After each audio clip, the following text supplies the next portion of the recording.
I'm Craig Zinkievich. I'm the executive producer on the Neverwinter project. I'm also the COO at Cryptic Studios. And this is Dean. Who are you, Dean? Hello, I'm the product manager for Neverwinter. Okay, so this is Neverwinter.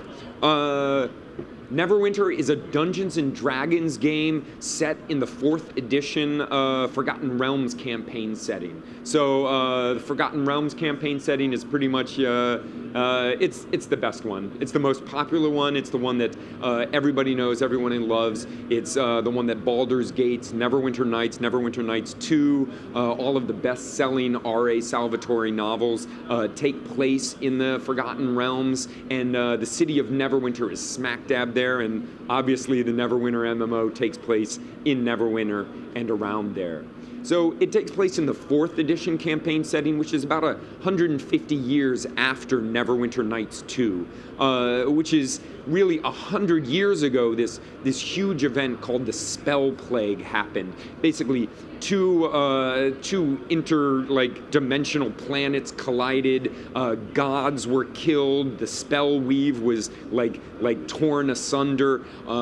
Blue fire erupted all over the continent of Faerun. It was just really a terrible, bad, and evil time, leaving really long-lasting scars on the people of Faerun. Surprisingly enough, Neverwinter, the city, was left pretty much unscathed, untouched through this, until about 30 years ago. And then the volcano, Mount Hotno, the one right near Neverwinter, erupted in a huge cataclysm that destroyed much of Neverwinter. Chasms opened up, huge neighborhoods fell into the earth, foul spawn and creatures from the Underdark came out of the holes and invaded the city. All of the environments around Neverwinter were laid to ruin and overtaken by goblinkin. Basically, the city got wiped. And then 10 years ago, Lord Neverember, oh, awesome timing. Lord Neverember, this statue right here, who's the open lord of Waterdeep, took his army, took all of his riches. He came up to Neverwinter and proclaimed himself Lord Protector of the city of Neverwinter, and basically vowed to rebuild the city to its past glory. So some of the citizens are really excited about that. Some are a little dubious, a little bit worried about what his real motivations are. And so a lot of those stories take place in the game of Neverwinter.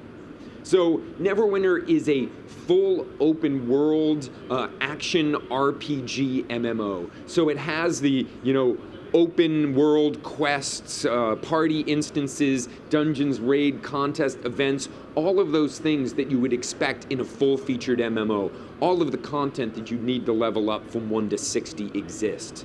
That being said, with the legacy of Neverwinter Nights and Neverwinter Nights 2, we realized that there's no way that we can launch a Neverwinter game without user-generated content. And so we need to have that in Neverwinter. So in this demo, we want to show you a little bit about the user-generated content tools, how powerful they are, how you can create things with them, and then how the players actually access that content from within the game world. So the very first thing that we realized that we wanted to do when we looked at Neverwinter Nights is make the content easy to get at. With Neverwinter Nights, you'd have to download a pack, make sure you had the right version of the game, maybe set up your own shard and server, and it was really kind of a pain to get that content. And so in Neverwinter, with the Foundry, which is the name of Cryptic's user-generated content tools, we've really made it so that authors can, they can tag objects, they can tag doors, they can use the NPCs in the world as part of their quests so that, you can be playing user-generated content right beside players who are playing Cryptic content. So what we're going to do is we're going to use Nobleman Burkhard here. We're going to put a quest on him and show you how easy it is with the Foundry tools to make content. So the philosophy of the Foundry tools is to make content really, really easy, very fast, but also give the users the same power that our devs at Cryptic have in order to make really, really compelling and awesome content. There's no way anybody's going to make content if it doesn't rival the content that's in the game. So we'll make a new project here, and apparently we're calling it Banana, and then we'll start going through the process. So right off the bat, we're trying to make it easier by marking out the things that actually have to be completed before the quest is entirely complete. So we got to assign a location, harkening back to the other RPGs, Baldur's Gate and the Neverwinter Nights series. You have an overworld map. We're going to end up just putting a farm down here right outside of Neverwinter, and it will add a quick description for the quest, and then we'll move on to the story tab. So here's the story tab, and the pane here. Every one of the editors in the Foundry is a drag and drop visual editor. So the story editor, maps, dialogues, costume, all of these things, you just drag and drop and arrange all the things the way that you want them to be. And so we're going to start on one of the Cryptic maps, talking to that Burkhardt dude. And so we're going to start with the Cryptic map, and then we'll just drag over the dialogue with contact and place that there. And so we'll make that task, talk to Burkhardt, and then we'll actually choose him on the map. So this is Protector's Enclave and a bunch of the NPCs that are available for picking. These are all the maps that we have, Cryptic maps in this demo build that we have, and you can pick the context, the objects from these maps for your missions. So we'll pick Burkhardt and go back to the story tab. So we're going to talk to him, we've picked him, and now we'll figure out what he's going to say. What's he going to say, Dean? He's going to say, help me. That's awesome quest dialogue. That's beautiful. So we're done. We have the simplest possible mission. Go talk to the dude. He says, help me. You get your reward. Okay? Nobody's really going to be satisfied with that. That's not good enough for any dungeon master who's out there who really wants to tell their story. And so let's go to the advanced dialogue editor. Again, making it really, really easy to get something in the game, and then allowing the players the power that the devs have to make really robust and compelling content. And so the advanced dialogue editor allows players to make full branching dialogues, multiple choices for each thing. You can restrict and gate branches of the dialogue tree based on skills that you have, quest objects that you're holding. You can end up having quest dialogue end up looping back based on answers that you have, and even set failure conditions for answering questions wrong. So you can come up with puzzle quests and do all sorts of different things with just the dialogue editor. So now we've made a pretty interesting dialogue choices here. Let's go back to the story map. So let's make a really simple D&D quest. Basically, Burkhardt, somebody stole something from him, took it to a farm, you got to go and take it back. Okay, so let's put a farm in here. Let's make a new indoor map. Again, this editor can be as complicated as the other one. We can end up having, consecutive objectives. We can have, sequential objectives that gate each other. We can have multiple mission maps. You can do all sorts of things. We're just going to keep this demo super simple so we can get through it sometime today. So we've made that map, or started making that map, named it a farm. We're going to have to get an object out of that map, so let's click on that object. So we'll put the interact with object there.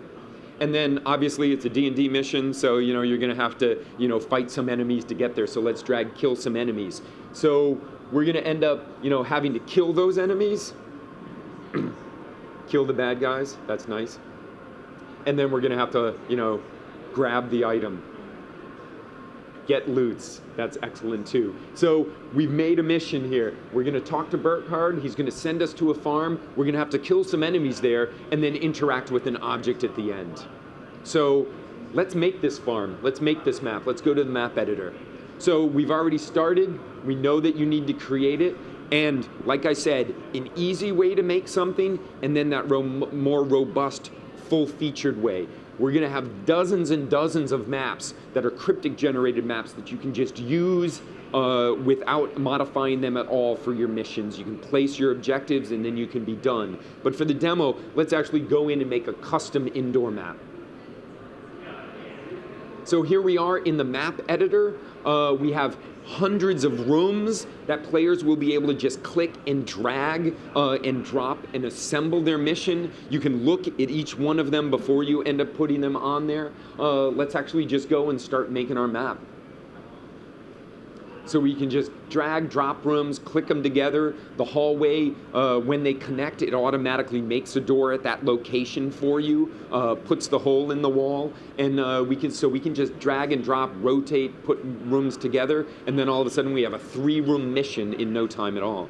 We already have the spawn point here. We have the end reward chest. We should probably put that at the end, and then we're good to go. So we have empty rooms, right? That's not really compelling either. Let's detail those out. If we look at the detail tab, we have, thousands of detail objects. We have, trees and books and tables, and I think there's a chicken in here, and there's all sorts of detail objects that you can put in your mission. But, actually spending there's beats. We have beats too. Actually doing that, putting each object down, can take amount of time, and so we want players to be able to have a really easy way to do that. So if you just right click on that room and say populate, we've populated already each of the rooms. A cryptic artist has gone through, so all of a sudden we have something that's of high quality. It's already done. You can move things around. You can modify this. You can put your beets and your chickens and what have you in there. But we're giving the player a really, really good starting point.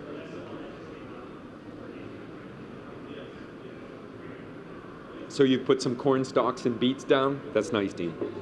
Okay, so we've detailed at least a little bit of our map, and let's figure out what is left to place. So let's look at the unplaced items. There's the object that we're going to have to click at the end. Let's drag that over.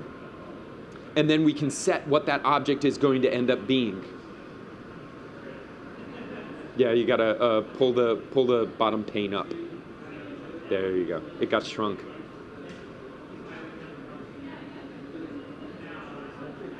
A statue? Cool, yeah, let's do a statue. There we go, let's do that gold one.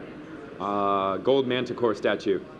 That's beautiful. And then, so we've picked that, we've placed that there. We can turn it around any way we want. And then we have the guys that we have to defeat.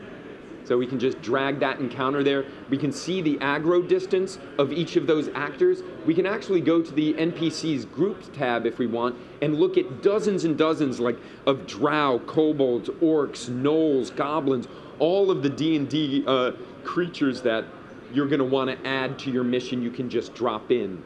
Now, you can put these groups in, you can leave them as is, but you can customize, you can move them around. You can actually rename these critters, each of these actors, and give them a different costume. So again, the easy way, just going in and picking a preset from the hundreds and hundreds of preset costumes that cryptic artists are going to be making. Wow, it's a ghost pirate woman. So we can use Marion Hexbane in there, and then we can actually customize her further if we wanted to. We can change what she looks like, the color of her skin, a helmet that she's wearing, the armor that she has on, do whatever we want to make sure that we can really tell the story that we want to tell. So let's go back to the map tab. We've got our mission map. We've detailed it. We have our objective at the end. We have our encounters. Let's actually test it. So another one of the things that you need to do when you're making content, you actually need to test it. Make sure that it works, make sure that it's fun, be able to iterate on it. Easily jump in, play with it, and then move on. Make the changes. And we giving the players all of the tools that they need, that the devs use in terms of changing classes, leveling up, respecking, going into God mode, being able to kill a target with a single button, making sure that all of that stuff exists. So here's our map that we made. I guess we're going to be moving into the cornstalk room. Nice. There we go. And there's some of the gnolls that Dean dropped down for us. Oh, there's the beets. So there's some gnolls. Now we can fight through here if we want with Neverwinter's awesome, amazing action combat, or we can just go through and kill targets with just a single mouse button.